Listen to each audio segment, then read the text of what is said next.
മലയാള ക്ലാസ്സിലേക്ക് സ്വാഗതം. ഇന്ന് നമ്മളിവിടെ പറയാൻ വേണ്ടി പോകുന്നത് പ്രശസ്ത എഴുത്തുകാരി KR മീരയുടെ ഓർമ്മയുടെ ഞരമ്പ് എന്ന് പറയുന്ന വളരെ മനോഹരമായ ഒരു ചെറുകഥയെക്കുറിച്ചാണ്. മാധവിക്കുട്ടിക്ക് ശേഷം പെൺമനസ്സിനെയും പെണ്ണവസ്ഥകളെയും അവരുടെ വികാരങ്ങളെയും ഒക്കെ തന്നെ വളരെ ആഴത്തിൽ എഴുതിയിട്ടുള്ള ഒരു എഴുത്തുകാരി ഒരു പക്ഷേ KR മീരയായിരിക്കും. പെൺമനസ്സിൻ്റെ വിഹുലതകൾ, അവരുടെ നിരാശ, അവരുടെ പ്രണയം, അവരുടെ ആകുലതകൾ, ഇതൊക്കെ തന്നെ മീരയുടെ കഥകളിലെ വിഷയങ്ങളായിട്ട് കടന്നു വരുന്നത് നമുക്ക് കാണാൻ സാധിക്കുന്നുണ്ട്. പുതിയ ലോകത്തിലും പുതിയ കാലത്തിലും സ്ത്രീ അനുഭവിക്കുന്ന വിവിധങ്ങളായിട്ടുള്ള ജീവിത വ്യഥകളെ വളരെ തീവ്രമായി അവതരിപ്പിക്കുന്ന ഇവരുടെ ഓരോ കഥയും അല്ലെങ്കിൽ ഓരോ കൃതികളും ഇത് തൻ്റേത് തന്നെയാണോ എന്ന് വായനക്കാരന് തോന്നിക്കുന്ന തരത്തിലാണ് ഇവരുടെ എഴുത്ത് എന്ന് പറയുന്നത്. B. സരസ്വതി അമ്മ, ലളിതാംബിക അന്തർജനം, മാധവിക്കുട്ടി, സാറാ ജോസഫ്, ഗ്രേസി, രാജലക്ഷ്മി, പ്രിയ S, അഷിത എന്നിങ്ങനെ നിരവധിയായിട്ടുള്ള പെണ്ണെഴുത്തുകാർ മലയാളത്തിൽ ഉണ്ടായിട്ടുണ്ട്. അപ്പോൾ ചെറുതല്ലാത്ത ഒരു പാരമ്പര്യം നമ്മുടെ ചെറുകഥയിൽ സ്ത്രീപക്ഷ അല്ലെങ്കിൽ സ്ത്രീ എഴുത്തുകാരിൽ നമുക്ക് കാണാൻ സാധിക്കുന്നുണ്ട്.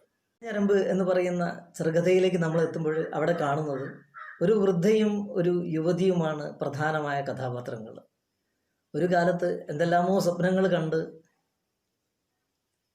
ആ സ്വപ്നങ്ങളെ ഒരു വിവാഹത്തിലേക്ക് കടന്നു പോകുമ്പോൾ ആ സ്വപ്നങ്ങളൊക്കെ തന്നെ ചവിട്ടി മെതിക്കപ്പെട്ടു പോയി അവജ്ഞയുടെയും അവഗണനയുടെയും ഒക്കെ തന്നെ ഒരു ലോകത്ത് ജീവിക്കേണ്ടി വരുന്ന ഒരു വൃദ്ധ. സ്വപ്നങ്ങളൊക്കെ തന്നെ എന്ത് ചെയ്യുകയാണ്? ആ വീടിൻ്റെ ഏതെല്ലാമോ കോണുകളിൽ ഉപേക്ഷിക്കുകയാണ്. ആ വീട്ടിലേക്ക് കടന്നു വരുന്ന പുതിയ കാലഘട്ടത്തിൻ്റെ പുതിയ തലമുറയിലെ യുവതി, ആ യുവതി എന്ത് ചെയ്യുകയാണ്? നമ്മുടെ വൃദ്ധയുടെ മുറിയിലേക്ക് കടന്നു വരുന്നു. വൃദ്ധയെ ആദ്യമൊന്നും ആ യുവതിക്ക് തീരെ ഇഷ്ടപ്പെടുന്നില്ല. വൃദ്ധയുടെ പല്ലും വൃദ്ധയുടെ തലമുടിയും ഒന്നും തന്നെ അവൾക്ക് ഇഷ്ടമാവുന്നില്ല. പക്ഷെ അവർ പറയുന്ന ഓരോ കഥകളിലൂടെ ക്രമേണ ആ യുവതി എവിടെയെല്ലാമോ ചില കാഴ്ചകൾ അല്ലെങ്കിൽ സമീപ ഭാവിയിൽ വരാൻ പോകുന്ന തൻ്റെ കഥ തന്നെയാണോ ഈ വൃദ്ധ പറയുന്നത് എന്ന് യുവതിക്ക് തോന്നി തുടങ്ങുന്നിടത്തുനിന്ന് വൃദ്ധയോട് ആ യുവതിക്ക് എന്ത് ചെയ്യുകയാണ്? അല്പം താല്പര്യമൊക്കെ തോന്നി തുടങ്ങുകയാണ്. കഥാവസാനമാകുമ്പോൾ ആ വൃദ്ധ അത് താൻ തന്നെയാണോ എന്ന് യുവതിക്ക് തോന്നുന്നിടത്ത് ആ കഥ അവസാനിക്കുകയാണ്. എന്തായാലും വളരെ മനോഹരമായ ഒരു കഥയാണ്. നമുക്ക് എന്ത് ചെയ്യാം? ആദ്യം ആ കഥയൊന്ന് വായിച്ച് പോകാം. അതിനുശേഷം നമുക്ക് എന്ത് ചെയ്യാം? കാര്യങ്ങൾ ചർച്ച ചെയ്യാം. പിടിച്ച വിജാഗിരികൾ ഇളകുന്നത് പോലെയായിരുന്നു അവരുടെ ശബ്ദം. ചുക്കിച്ചുളിഞ്ഞ കഴുത്തിൽ വയലറ്റ് നിറമുള്ള ഒരു ഞരമ്പ് വെല്ലുവിളി പോലെ എഴുന്നു നിന്നു. കണ്ണട അല്പമൊന്ന് നേരെയാക്കി പ്രത്യേകിച്ച് മുഖവരിയൊന്നുമില്ലാതെ വൃദ്ധ ചോദിച്ചു, കുട്ടി എഴുതുമോ? പെൺകുട്ടി ഒന്നും മിണ്ടിയില്ല. അവൾ വെറുതെ അവരെ നോക്കുക മാത്രം ചെയ്തു. ഇടയ്ക്ക് യാദൃശ്ചികമായി നോട്ടം വൃദ്ധയുടെ തലയിൽ വീണു. തലയോട്ടി പാതിയും പുറത്തു കാണാം. എങ്കിലും അങ്ങിങ്ങ് ചില കറുത്ത മുടിനാരുകൾ ഇപ്പോഴും ബാക്കിയുണ്ട്. വള്ളത്തോൾ വന്ന ഒരു സമ്മേളനം ഉണ്ടായിരുന്നു. സ്വാതന്ത്ര്യം കിട്ടണതിന് മുമ്പ്, വൃദ്ധ പറഞ്ഞു. സ്വാതന്ത്ര്യം എന്ന വാക്ക് ഉച്ചരിച്ചപ്പോൾ അവരുടെ വൈപ്പ് പല്ല് സെറ്റ് ദയനീയതയോടെ പുറത്തേക്കുന്തി വന്നു. അസ്വസ്ഥത മറയ്ക്കാൻ എന്നതുപോലെ അവൾ തൻ്റെ ചുരിദാറിൻ്റെ ഇളം നീല ഷോളിൻ്റെ തൊങ്ങലുകൾ വിരലുകളിൽ ചുറ്റിമുറുക്കുകയും അഴിക്കുകയും ചെയ്തു. അന്നൊക്കെ സ്വാതന്ത്ര്യം എന്ന് പറഞ്ഞാൽ എന്താ? എല്ലാവർക്കും ഭ്രാന്തല്ലേ? നൈലോണും നൈലക്സും ഒക്കെ എല്ലാവരും കത്തിച്ചു കളഞ്ഞു. ഖദറയെ ഉടുക്കൂ. എനിക്ക് കറുത്ത കരയുള്ള ഒരു സാരി ഉണ്ടായിരുന്നു. അന്ന് സാരി ഉടുക്കണത് പോലും വലിയ ഫാഷനല്ലേ? പെൺകുട്ടി മുറിയിലെ പുസ്തക ഷെൽഫിലേക്ക് നോട്ടം മാറ്റി. ഷെൽഫിൻ്റെ മുകൾ തട്ടിൽ പഴയ ചില ഫോട്ടോകൾ ഫ്രെയിം ചെയ്തു വെച്ചിരുന്നു. ആരെയോ മാലയിട്ട് സ്വീകരിക്കുന്ന ഒരു ബ്ലാക്ക് ആൻഡ് വൈറ്റ് ചിത്രം. കൂട്ടത്തിൽ മേധാവിത്വ ഭാവത്തോടെ തലയെടുത്തു നിന്നു. ബാക്കിയൊക്കെ പാറ്റ കരണ്ടതും വെള്ളമൊലിച്ച കറ വീണതുമായ കുടുംബ ഫോട്ടോകളാണെന്ന് തോന്നി. രണ്ടാമത്തെയും മൂന്നാമത്തെയും തട്ടുകളിൽ കുറേ നോട്ട് ബുക്കുകൾ മാത്രം. പെൺകുട്ടി ഓർക്കാതെ വീണ്ടും വൃദ്ധയെ നോക്കി. വല്യമ്മാമ പറഞ്ഞിട്ട് ഞാനൊരു കവിത എഴുതി, സമ്മേളനത്തിൽ വായിച്ചു. അല്പരാമെങ്ങടെ തുച്ഛവാടികളിലും കൽപ്പനാസൂനങ്ങൾ തൻ സൗരഭ്യം. സൗരഭ്യം എന്ന പദം ഉച്ചരിച്ചപ്പോഴും വൃദ്ധയുടെ പല്ല് സെറ്റുകൾ പുറത്തേക്കൊന്തി. കവിത ഈണത്തിൽ പാടാനുള്ള ശ്രമത്തിൽ അവരുടെ ഇടറിയ ഒച്ച വല്ലാതെ നേർത്തു. തൊണ്ടയിലാരോ പിടിച്ചു മുറുക്കിയതുപോലെ ഒരു ഞരക്കമായി തീർന്നു. മഹാകവി! വൃദ്ധ വെള്ളത്തോളിനെ മുന്നിൽ കാണുന്നത് പോലെ ഭയഭക്തി ബഹുമാനങ്ങളോടെ കൈകൂപ്പി. അദ്ദേഹം എന്നെ അടുത്ത് വിളിച്ച് 2 കൈയും ഈ തലയിൽ വെച്ച് അനുഗ്രഹിച്ചു. സരസ്വതി, സാക്ഷാൽ സരസ്വതി തന്നെ. വൃദ്ധ വെള്ളത്തോളിൻ്റെ കരങ്ങൾ പതിഞ്ഞ സ്വന്തം തലയിൽ അരുമയായി തഴുകി. നരച്ച മുടികൾക്ക് താഴെ വേറെയും കറുത്ത മുടിയിഴകൾ ഒളിച്ചിരിപ്പുണ്ടെന്ന് പെൺകുട്ടി ഈർഷ്യയോടെ കണ്ടെത്തി. എപ്പോഴോ കത്തിത്തീർന്ന ഒരു ചന്ദനത്തിരിയുടെ ഗന്ധമുണ്ടായിരുന്നു മുറിയിൽ. ജനാലയിലൂടെ ഒരു ചുടുകാറ്റ് ഭ്രാന്തെടുത്തു കടന്നുവന്ന് മുറിയിൽ കോലാഹലമുയർത്തി. മങ്ങിയ വിരിയിട്ട മേശമേലിരുന്ന ചെറിയ സ്റ്റീൽ ഫ്ലാസ്ക് ചെറുതായി വിറച്ചു. അരികിലിരുന്ന ഔൺസ് ഗ്ലാസ് മറിഞ്ഞ് വീണുരുണ്ടു. അപ്പോൾ ഏതോ ഒരു ഔഷധത്തിൻ്റെയും ഗന്ധമുയർന്നു. ഇതൊക്കെയാണെങ്കിലും പലതരം ഗന്ധങ്ങൾ നിറഞ്ഞ ഈ മുറി അവൾക്ക് ഇഷ്ടപ്പെട്ടു കഴിഞ്ഞിരുന്നു. ഈ വീട്ടിലെ ഏറ്റവും വായുസഞ്ചാരമുള്ള മുറി ഇതാണെന്ന് പെൺകുട്ടി വിചാരിച്ചു. അന്ന് എനിക്ക് വെറും 9 വയസ്സ്, വൃദ്ധ പറയുകയായിരുന്നു. പക്ഷേ ഇപ്പോഴത്തെ പെൺകുട്ടികളുടെ മാതിരിയല്ല. കണ്ടാൽ 10-16 വയസ്സിൻ്റെ വളർച്ചയുണ്ട്. അന്ന് ആ സമ്മേളനത്തിൽ എന്നെ കണ്ടിട്ടാണ് ഇവിടുത്തെയാൾ പറഞ്ഞു വന്നത്. പെട്ടെന്ന് അവർ അവസാനിപ്പിച്ചു. പിന്നെ നേരിയതിൻ്റെ തുമ്പിൽ നിന്ന് എഴുന്നുനിന്ന ഒരു വെള്ളനൂൽ ശ്രദ്ധാപൂർവം പൊട്ടിച്ചു കളഞ്ഞു. നേർത്ത ചുവന്ന കരയൻ മുണ്ടും നേരിയതുമാണ് അവർ ധരിച്ചിരുന്നത്. വെള്ള ബ്ലൗസ് കാലപ്പഴക്കം കൊണ്ടാകാം അങ്ങിങ്ങ് പൊടിഞ്ഞിരുന്നു. വൃദ്ധ അസ്വസ്ഥയായിട്ടെന്ന പോലെ എഴുന്നേറ്റു. അവർ പ്രാഞ്ചി മുറിയുടെ മൂലയിലുള്ള ഷെൽഫിൻ്റെ അടുത്തേക്കാണ് നീങ്ങിയത്. ഷെൽഫിനരികിലെ കസേരയിലിരുന്ന് വൃദ്ധ ബുക്കുകൾ ഓരോന്നും എടുത്ത് ശ്രദ്ധാപൂർവം മറിച്ചു നോക്കി. ആ കസേര അവിടെ സ്ഥിരമായി ഇട്ടിരിക്കുകയാണെന്നും അവർ അവിടെ സ്ഥിരമായി ഇരുന്ന് പുസ്തകങ്ങൾ എടുക്കാറുണ്ടെന്നും പെൺകുട്ടിക്ക് തോന്നി. ഇതല്ല, ചോന്ന ചട്ടയുള്ള ബുക്കാ. ഒരു ബുക്കെടുത്ത് നിവർത്തിയിട്ട് വൃദ്ധ ആവേശത്തോടെ പറഞ്ഞു. പെൺകുട്ടി ഒന്ന് ഞെട്ടി. വൃദ്ധ പിന്നെയും പുസ്തകം ഇളക്കിയപ്പോൾ പറന്നു പൊങ്ങിയ പൊടിയടിച്ച് പെൺകുട്ടിക്ക് തുമ്മൽ വന്നു. വൃദ്ധ തീരെ സഹതാപമില്ലാതെയാണ് അപ്പോൾ അവളെ നോക്കിയത്. എനിക്കുമുണ്ടായിരുന്നു ഇടയ്ക്ക്. അവർ മറ്റൊരു ബുക്കെടുത്തു നിവർത്തു. അതല്ലേ ആ ബുക്ക് നഷ്ടപ്പെട്ടത്? തുമ്മൽ കാരണം പഴയ പത്രക്കടലാസും കുട്ടികളുടെ പുസ്തകങ്ങളുമൊക്കെ അടുക്കി വയ്ക്കാൻ മടിയായി. അതിൻ്റെ ഇടയിൽ ഈ ബുക്ക് എവിടെയോ എങ്ങനെയോ. ഇവിടെയുള്ള ആളിന് പഴയ കടലാസ് കാണുന്നതേ അരിശമായിരുന്നു. എല്ലാം അടുക്കി വെക്കണം. മുറിയിൽ ഒരിടത്തും പൊടിയും കടലാസും ഒന്നും കാണരുത്. എപ്പോഴും അടിച്ചു വാരിയിടണം. അവരുടെ നിശ്വാസം നിന്നു വിറച്ചു. വയസ്സുകാലത്ത് ഇങ്ങനെ ഒരാവശ്യം ഉണ്ടാവുമെന്ന് ആര് കണ്ടു? അത് പെൺകുട്ടിയുടെ ഹൃദയത്തിൽ തന്നെ കൊണ്ടു. ശരിയാണ്, ആര് കാണുന്നു? അവർ ആ ബുക്കും മടക്കി വെച്ച് അടുത്തത് എടുത്തു. ആദ്യത്തെ കഥ എഴുതുന്ന സമയത്ത് ഇവിടെയുള്ള ആള് ജയിലിലാണ്. കഥ എന്ന പദം ഉച്ചരിച്ചപ്പോഴും വൃദ്ധയുടെ വൈപ്പുപല്ലുകൾ ബീഭത്സമായി ഇളകി. പെൺകുട്ടി അസഹ്യതയോടെ എഴുന്നേറ്റ് ജനാലയ്ക്കരികിലേക്ക് ചെന്നു. വീണ്ടും വീശിയടിച്ച കാറ്റിൽ മുഖത്തേക്ക് പാറി വീണ മുടിയിഴകൾ ഒതുക്കാൻ അവൾ ശ്രമിച്ചു. അപ്പോൾ രാവിലെ സീമന്തരേഖയിലിട്ട സിന്ദൂരം വിയർപ്പിൽ കുതിർന്ന് വിരലിലുട്ടി. ഒരു തുള്ളി രക്തം പോലെ അത് വിരൽത്തുമ്പിൽ ഒരു നിമിഷം തങ്ങി. പിന്നെ മെല്ലെ താഴേക്ക് വീണു മരിച്ചു. വൃദ്ധ അടുത്ത ബുക്കെടുത്ത് നിവർത്തുകയായിരുന്നു. രാമൻകുട്ടിയുടെ പഴയ നോട്ട്ബുക്ക്. ഇവിടുത്തെ അമ്മ കാണാതെ രാത്രിയിൽ ദാ ഈ മുറിയുടെ മൂലയിൽ വിളക്ക് കത്തിച്ച് വെച്ചിരുന്ന് എഴുതിയ കഥ. ഇവിടുത്തെ അമ്മയ്ക്ക് എഴുതണതും വായിക്കണതും കണ്ടാൽ കലി ഇളകും. അതുകൊണ്ട് തറവാട്ടിലേക്ക് എന്താ പ്രയോജനമെന്ന് അമ്മ ചോദിക്കും. അവർ ബുക്കിലെ പേജുകൾ സാവകാശം മറച്ചു. സമ്മേളനത്തിന് കവിത വായിച്ച പെൺകുട്ടിയെ ഇഷ്ടപ്പെട്ടു എന്ന് പറഞ്ഞതിന് ഇവിടെ വലിയ പുകിലായിരുന്നു അത്രേ. ശരിയല്ലേ? എന്തിനാ പാട്ടും കഥയും? അമ്മ പറയണ പോലെ പെണ്ണായാൽ ചോറും കറിയും വെക്കണം, പറയണം. അവർ പേജുകൾ പതുക്കെ മറിച്ചു. രാമൻകുട്ടിക്ക് പേരിട്ടത് ഇവിടുത്തെയാളാ. അവൻ രാമനെ പോലെ വളരട്ടെ എന്ന് പറഞ്ഞു. അന്ന് രവീന്ദ്രനാഥ് എന്ന പേരായിരുന്നു എനിക്കിഷ്ടം. പിന്നെ ഞാൻ ഓർത്തു, ഇവിടത്തെ ആളുടെ ഇഷ്ടം പോലെ ആവട്ടെ, എന്തിനാ വെറുതെ ഒരു കലശൽ. രവീന്ദ്രനാഥ് എന്ന് വിളിച്ചാലും രാമൻകുട്ടി എന്ന് വിളിച്ചാലും മോൻ എൻ്റെ മോനല്ലേ. അതുകൊണ്ട് ശ്രീകുട്ടിക്ക് ഞാൻ പേരൊന്നും വിചാരിച്ചില്ല. ശ്രീകുമാരി എന്നാണ് അദ്ദേഹം പേരിട്ടത്. രാമൻകുട്ടിയോട് ഞാൻ പറഞ്ഞിരുന്നു, നിനക്ക് കുട്ടികളുണ്ടാകുമ്പോൾ ആണാണെങ്കിൽ രവീന്ദ്രനാഥ് എന്ന് ഇടണം, പെണ്ണാണെങ്കിൽ മൃണാളിനി എന്ന്. ടാഗോറിൻ്റെ പേരല്ലേ രവീന്ദ്രനാഥ്? ടാഗോറിൻ്റെ ഭാര്യയുടെ പേരാണ് മൃണാളിനി. മൃണാളിനി എന്ന പേര് ഉച്ചരിക്കാൻ നേരമായപ്പോൾ പെൺകുട്ടി വേഗം പുറത്തേക്ക് നോക്കി. എങ്കിലും പെൺകുട്ടിക്ക് വൃദ്ധയോട് ഒരടുപ്പം തോന്നി തുടങ്ങിയിരുന്നു. ആദ്യത്തെ കഥ സ്വാതന്ത്ര്യ സമരത്തിനു വേണ്ടി ജയിലിൽ പോകുന്ന സ്ത്രീയെക്കുറിച്ചായിരുന്നു. സ്വാതന്ത്ര്യം എന്ന പദം വന്നപ്പോൾ പെൺകുട്ടി ചുണ്ടുകൾ പൂട്ടി രഹസ്യമായി സ്വന്തം പല്ലുകൾ നാവുകൊണ്ട് തടവി. എങ്ങാനും ഇളകുന്നുണ്ടോ? വൃദ്ധ മറ്റൊരു നോട്ട് ബുക്ക് എടുത്ത് നിവർത്തി. ഇത് ഇവിടെയുള്ള ആളെ വായിച്ചു കേൾപ്പിക്കാൻ വേണ്ടി സൂക്ഷിച്ചു വെച്ചു.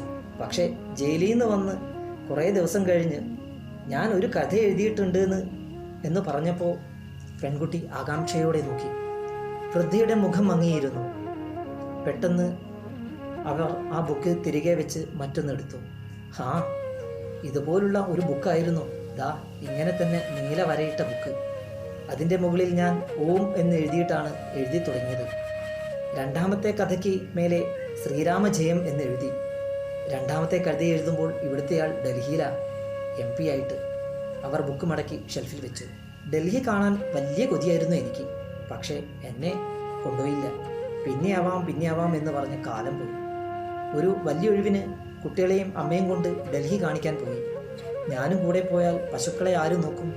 അച്ഛൻ്റെ അസ്ഥിത്തറയിൽ ആര് തിരികൊളുത്തും എന്നൊക്കെ ചോദിച്ചു ഇവിടുത്തെ അമ്മ.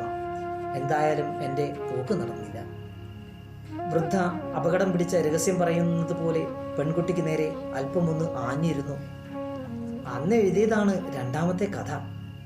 ഇപ്പോൾ പെൺകുട്ടിക്ക് വൃദ്ധയോട് കൂടുതൽ താല്പര്യം തോന്നി. എന്തായിരുന്നു അത്? പെൺകുട്ടി ചോദിച്ചു. ഒരു സാഹിത്യകാരി. അവൾ കഥ എഴുതി ആണുങ്ങളുടെ കള്ളപ്പേരിൽ പത്രമാസികകൾക്ക് അയച്ചു കൊടുക്കുന്നു. ഒടുവിൽ അവളുടെ ഒരു കഥയ്ക്ക് സമ്മാനം കിട്ടിയപ്പോൾ ആളുകൾ അന്വേഷിച്ച് പിടിച്ച് അവളുടെ വീട്ടിലെത്തുന്നു. വിവരമറിഞ്ഞപ്പോൾ അവളുടെ ഭർത്താവ് പറഞ്ഞു, ഓ, അത് ഞാൻ എഴുതിയത് തന്നെ. വൃദ്ധ കൃത്രിമമായ കൊച്ചരിപ്പല്ലുകൾ കാട്ടി ചിരിച്ചു. ഓരോരോ മോഹങ്ങൾ. അവർ ബുക്ക് തിരിച്ചു വെച്ച് മറ്റൊന്നെടുത്തപ്പോൾ പെൺകുട്ടിക്ക് ബാക്കി കഥ അറിയാൻ താല്പര്യം തോന്നി. അവൾ ജനാലയഴികളിൽ ചാരി വൃദ്ധയ്ക്ക് നേരെ തിരിഞ്ഞു നിന്നു. മൂന്നാമത്തെ കഥയോ? അവൾ ചോദിച്ചു. വൃദ്ധ മറ്റൊരു നോട്ട്ബുക്ക് എടുക്കാൻ തുടങ്ങുകയായിരുന്നു. അപ്പോൾ പത്മാക്ഷി പാത്രങ്ങളുമായി വാതിൽ കടന്നു വന്നു. വല്യമ്മേ, ഓ, തുടങ്ങിയോ പരീക്ഷയ്ക്ക് പഠിക്കാൻ? പത്മാക്ഷി പരിഹാസം കലർന്ന സ്വരത്തിൽ ഒച്ചവെച്ചു. എത്ര നാളായിട്ട് പഠിക്കുന്നതാ? ഇതെന്നാ ഒന്ന് തീരുന്നത്? അവർ പെൺകുട്ടിയെ നോക്കി ഒരു ചെറിയ കുട്ടിയോടെന്നതുപോലെ കണ്ണുകൾ അടച്ചു കാട്ടിയിട്ട് പാത്രങ്ങൾ മേശപ്പുറത്ത് നിരത്തി വെച്ചു. ഒരു ചെറിയ ചരുവത്തിൽ കഞ്ഞി, അതൊഴിച്ചു കുടിക്കാൻ വക്കുകൾ ഉരുണ്ട പരന്ന സ്റ്റീൽ പാത്രം, ഒരു ചെറിയ പാത്രത്തിൽ 2 പപ്പടം. വല്യമ്മേ, ഒന്നും കഴിക്കണ്ടയോ? കഞ്ഞിയും കുടിച്ചിട്ട് ഉച്ചക്കലത്തെ മരുന്നും കഴിച്ചിട്ട് കയറിയൊന്ന് കിടന്നുറങ്ങിക്കേ. എണീറ്റിട്ട് ദേഹം തുടച്ചു തരാം.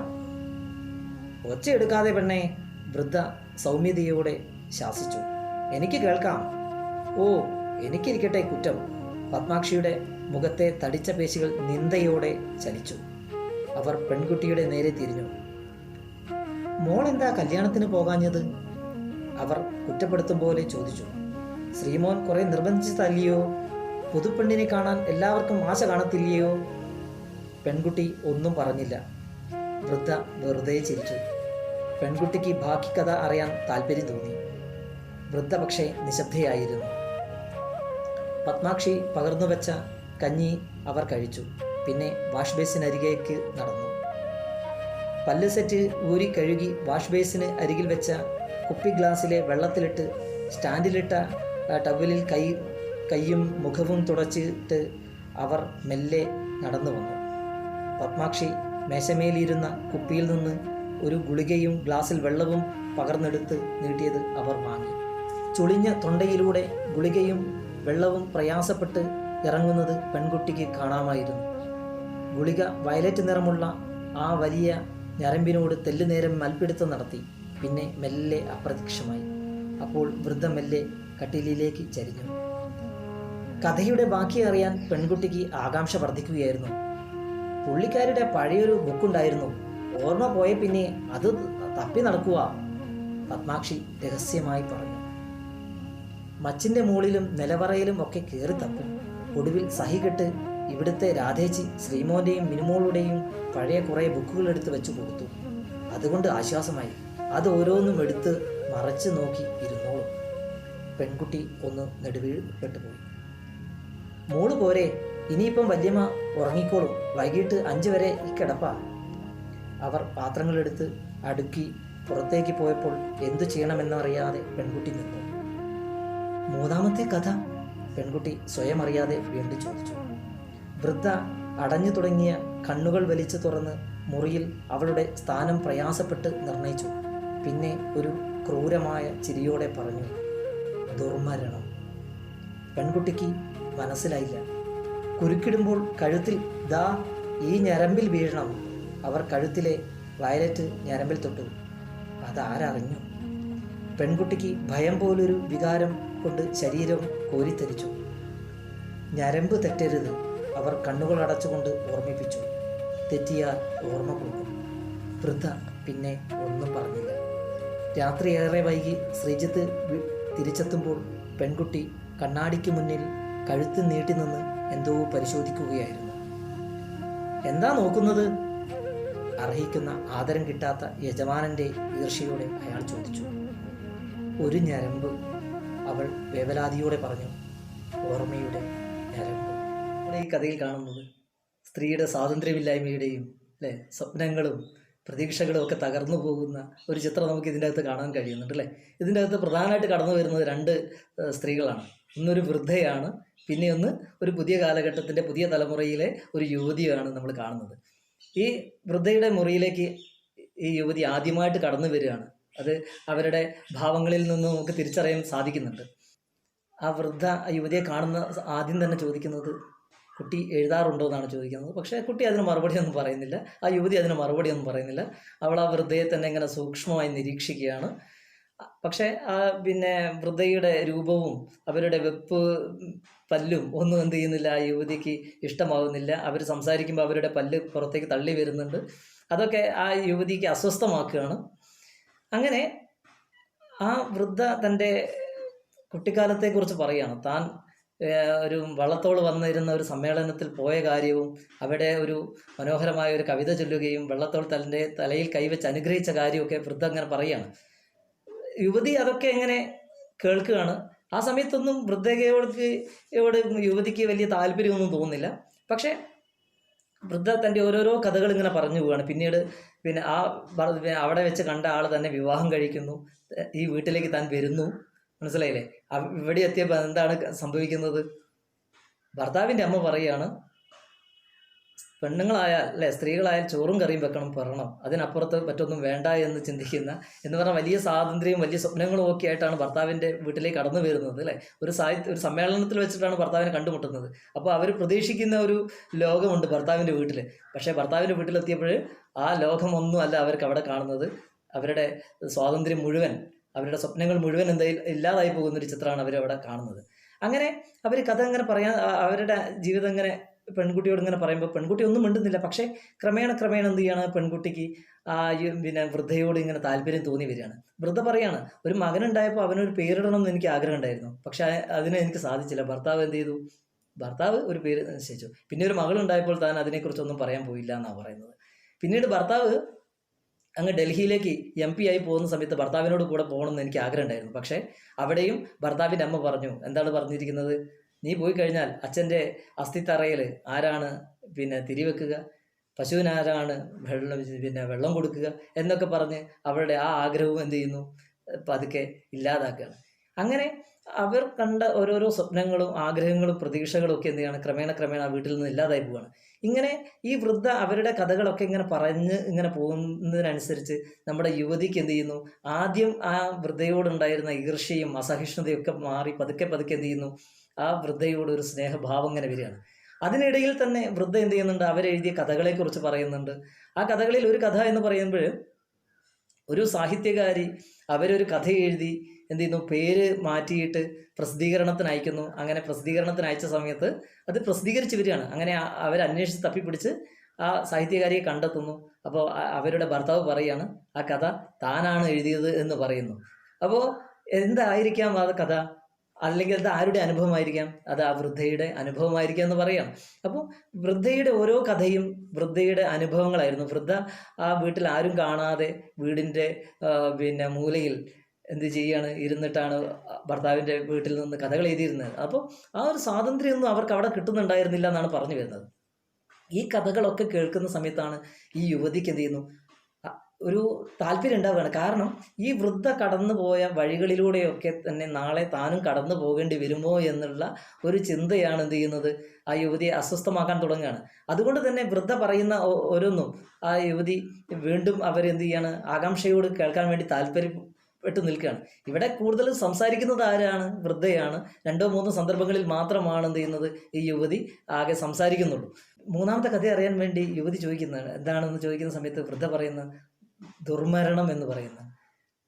അപ്പം പറയാണ്, കഴുത്തിൽ കുരുക്കിടുമ്പോൾ അല്ലേ ഞരമ്പ് തെറ്റരുത്, ഞരമ്പ് തെറ്റിയാൽ ഓർമ്മ പോകുമെന്ന് പറയുന്നത്. അതോടുകൂടി ആ യുവതി ശരിക്കും വല്ലാത്തൊരു ഭയത്തിലേക്ക് യുവതി പോവുകയാണ്. കാരണം എന്താണത്, അത് ഈ വൃദ്ധ ചെയ്ത അല്ലെങ്കിൽ വൃദ്ധയുടെ അനുഭവമാണ്. വൃദ്ധ ഈ ഇത്തരത്തിൽ ആ വീട്ടിൽ നിന്ന് അവസാനം എന്ത് ചെയ്യണം, ആ വൃദ്ധ ഒരു ആത്മഹത്യാ ശ്രമത്തിൽ പരാജയപ്പെട്ടു പോയതാണ് എന്നാണ് നമ്മൾ തിരിച്ചറിയുന്നത് അല്ലേ. അങ്ങനെ അവരുടെ ഓർമ്മകൾ പാതി മുറിഞ്ഞു പോവുകയാണ്. ആ ഓർമ്മകളുടെ ലോകത്താണ് പിന്നെ വൃദ്ധ ജീവിക്കുന്നത്. ആ ഓർമ്മകളില്ലെങ്കിൽ പിന്നെ ആ വൃദ്ധയും ഇല്ലാതാവുകയാണ്. അങ്ങനെ ഇതെല്ലാം കേട്ട് നമ്മുടെ ആ വൃദ്ധ ആ യുവതി എന്ത് ചെയ്യണം, തൻ്റെ മുറിയിലേക്ക് പോവുകയാണ്. മുറിയിലേക്ക് പോയിട്ട് അവർ ആ കണ്ണാടിയിൽ നോക്കുന്നതാണ്. എന്താണ് നോക്കുന്നത്, അവർ ആ വൃദ്ധ പറഞ്ഞ ആ ഓർമ്മയുടെ ഞരമ്പ് ഇങ്ങനെ നോക്കിക്കൊണ്ടിരിക്കുകയാണ്. ആ സമയത്ത് കുറേ കഴിഞ്ഞ് രാത്രി നേരം വളരെ വൈകിട്ട് ആ മുറിയിലേക്ക് ആര് കടന്നു വരികയാണ്, തൻ്റെ ഭർത്താവ് കടന്നു വരുമ്പോഴും അവൾ ആ ഞരമ്പ് തപ്പിക്കൊണ്ടിരിക്കുകയാണ്. അപ്പോൾ ആ വൃദ്ധയുടെ കഥ അല്ലെങ്കിൽ ആ വൃദ്ധ പറഞ്ഞ ഓർമ്മകൾ ആ യുവതി എത്രമാത്രം അസ്വസ്ഥമാക്കിയിട്ടുണ്ടെന്ന് കാണുക.